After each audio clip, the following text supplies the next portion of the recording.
I have never had a really good hair day. So, funny story, God will help you in like all ways.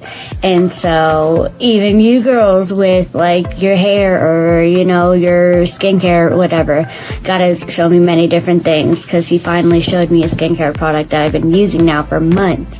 He knows I've been struggling with my hair, and I'm pretty stubborn when it comes to my hair because I'm just like, I want the easy way out. I want the easy way out, and I have curly hair, curly wavy hair, and so I don't have that option. And so, you know, I was doing my same old hair routine, and then I like felt this in my spirit, and then so God was just like, you're supposed to rake out your hair, swivel it, and then scrunch. And then wow, look at that, my hair turned out so much better today when I listened to instructions. So if you need to fix something and you're struggling with something, listen to God and listen to instructions. And I also got my matcha hair, so it's a double productive day. Good hair day, and I got matcha. Let's go. Let's start this video.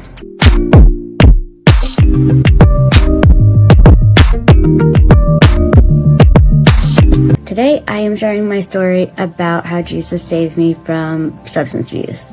So I started at a very young age, and this is also where my job and my work that I do comes into play. It's because I've lived experience in substance abuse. So yeah, it started at a really young age of 7. I was 7 years old. My mother gave me my first drink of alcohol, and that was on New Year's, and she was just like, okay, you know, you need to know what you like when you're older, and it's a holiday, so here, have a sip of champagne.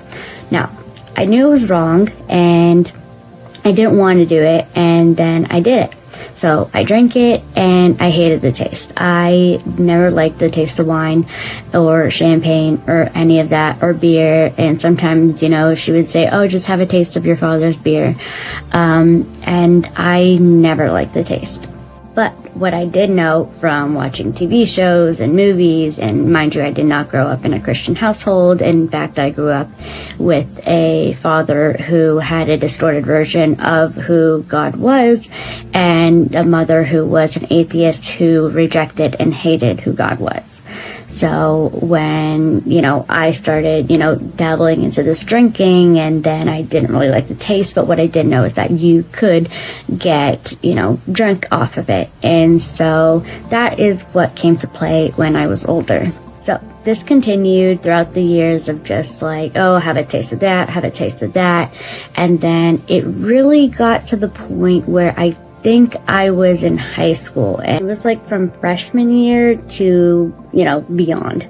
And so around freshman year, that is when I started like sneaking it intentionally, started like kind of getting more interested in like, okay, what substances are there?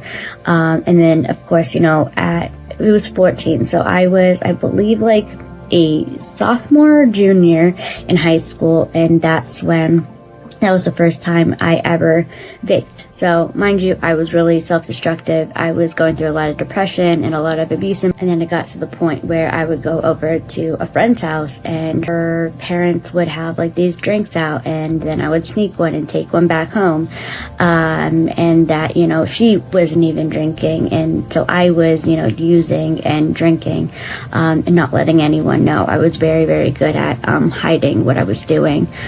Now, like, basically throughout, like, 7 years old, pretty much until, like, sophomore year, it was kind of like, it was, like, drinking on and off, and then I, like, vaped once for my first time, like, with a couple people I knew from school. Then, when it came, like, to junior and senior year, you know, if you know my testimony, I was in and out of placements, and so I really wasn't able to do much but, like, sneak some when I got the chance to go home. And then after I graduated, that's when things kind of really went downhill. So when I graduated high school, it was probably like the worst part of my life. Just a lot of things were happening. And I would sneak alcohol so much that they try to lock it, and then I would unpin it with a bobby pin, and I would take it again. After that, I got a job, and I started working 12 hours at a grocery store to, I first was like addicted to shopping, and then that turned into, I met a coworker who vaped, and so then at near that time I also went back into another placement and I met my first drug dealer, and so I contacted him over Snapchat, and then boom, I started getting stuff from him.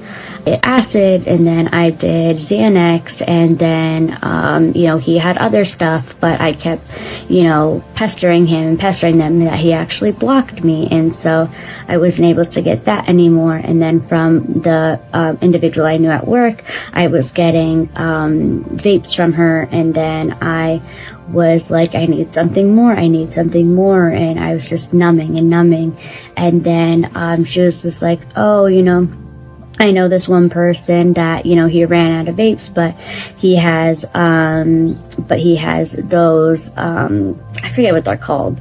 It's just been so long. Those like basically liquid, cartridges of basically synthetic weed. But, and then I was getting that from him. And then, that escalated, and then I basically went into another program. And so in this new program, I basically didn't have like any access to anything. But of course I was still craving some type of alcohol or substance. So I met up with this individual that I knew from a program, and that is when the whole trafficking incidents happened, and that's for another story time, but I did that on my Instagram, which I'll probably be doing on here as well. But so that whole thing happened, and that was when I used the hardest drugs of my life, and I still have no idea what he gave me from, the area that I'm around, and probably just knowing, the situation, it was somewhere along the lines of meth or coke. So I still actually do not know what he gave me, because he probably also gave me other like roofies and ecstasy and all that stuff. So we have no idea. So then after that, that's again the whole testimony of my trafficking. But after that, I told myself, all right, I'm never going to use drugs again. Then I find out later in that year that then I'm just going to be smoking a whole bunch of weed, but because I have an addictive personality, and I, was still not in Christ, then I found myself smoking a lot of weed, but I didn't also have that self-control. And so what I ended up doing was overusing, and I was continuously paranoid, and it also doesn't go well if you have a lot of trauma. So that wasn't good. And then I, stopped smoking weed, and then I started vaping and smoking a lot of cigarettes, and that became a lot more habitual, where it was just like cigarettes, vaping, and it was constant. I would wake up in the middle of the night just to vape. It was bad, and obviously cigarettes aren't the best for you either. And so then I finally got clean. So no, I don't have a long story of continuous relapse and relapse. Actually, the first time I really intentionally got clean, I was able to, and I still have been since. But I still count that after I exited the trafficking, that I did want to actually stop using substances, but I didn't. And so I still count that as a relapse, because it was my mindset that I wanted to, but I couldn't, because I was still going through a lot of things. But Jesus saved me, and I will share the end of that kind of testimony. So what happened was that I was homeless, and I was on the streets, and another homeless man helped me out, and he got me into detox. And the first thing he said to me when he saw me on this side of the road was, God told me to help you. And that's, I still didn't really know who God was. And I didn't know really anything. I never seriously read the Bible. I read like a couple different things here and there, but I never seriously went into it or wanted a relationship. I just didn't know. And so, then he got me into detox, and I have been clean ever since. And I think that there's such a huge relief in the fact that, the power greater than myself, and I know that's like AA and NA talk, saved me, but it did, and he has been keeping me clean ever since.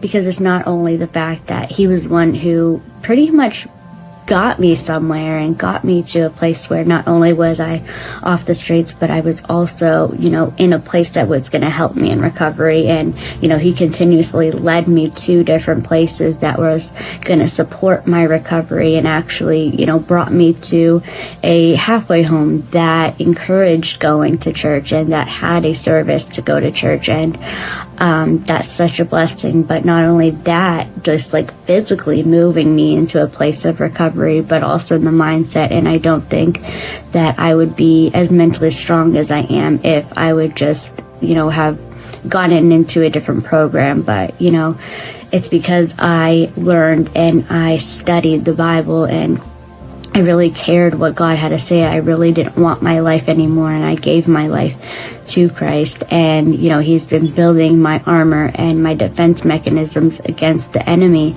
And so whenever I have those negative thoughts, I know how to combat them, and I know where they're coming from, and I know their intent. And it's much different than trying to battle it yourself, because you have no armor. And with, God is our really only armor, and he will only be our only armor ever, because we can't fight anything on our own, because the enemy just has full access to us without God, and God is our protector. And that's what I like to take so seriously, is that he's there to protect us, and all we need to do is let him protect us. And I like to kind of think of that in like a marital way,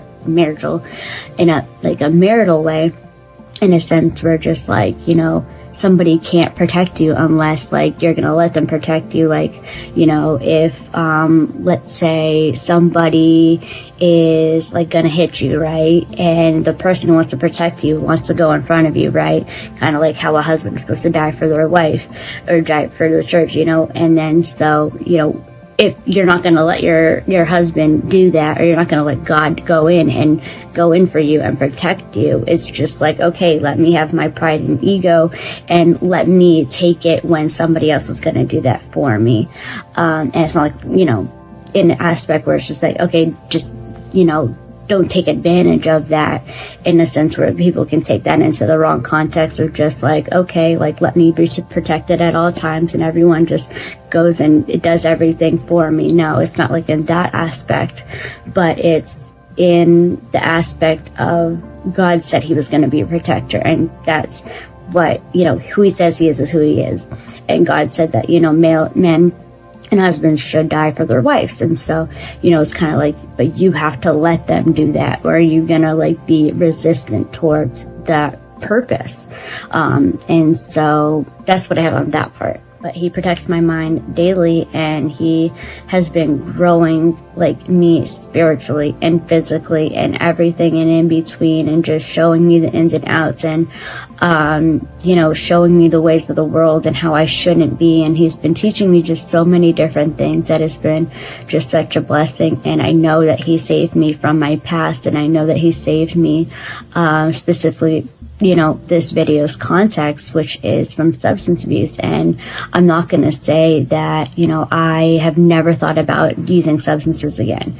I would be lying if I did. And I think that it's just rational for the enemy to use that against me, because it is something that he has had a grip on me in the past, and it is up to me in my free will to choose not to go back to that. And I think that there's a difference between people saying that, oh, God saved me from this and that, I'm never going to think of doing that again. It's just the one thing that the enemy is going to probably try to get you to do is to go back to that, because it has a familiar feeling to it. And sometimes it's scary because it's just like, okay, like, I remember how good that made me feel, and I remember how relaxed that made me feel, and how it took away all my worries and all my pain, and it numbed me. And you know, it's really easy for the enemy to be like, oh, remember this good time, or remember that, or all this and that. But you know, it's really a blessing that God has just had this change of mindset, and not even change of mindset, it's the change of truth.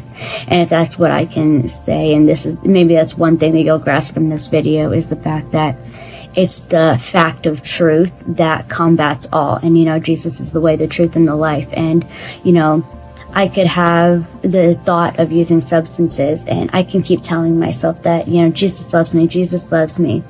But the one thing that really ever completely combats it all is when I remind myself of the truth, not only of Jesus, but I remind myself of the truth of who the enemy is and the lies that comes out of his mouth. And that is the armor that I'm talking about, that also built me up completely. It's just, I know who the enemy is. I know his tricks. And if I don't know them, I'm constantly seeking God to reveal them to me. But yeah, I mean, that's really all I got in this video, and I'm so completely blessed of, you know, what he's been doing in my life, and hopefully what he continues to do. So that's what I got today. So I hope this encouraged someone and gave someone some hope that, you know, there is healing, and there is life after sin, and there is hope. So and just find that in Jesus Christ. So, you know, you can always message me, contact me, or but most importantly, call out to Jesus Christ himself. So that's what I got today. Love you all. God bless you. Bye.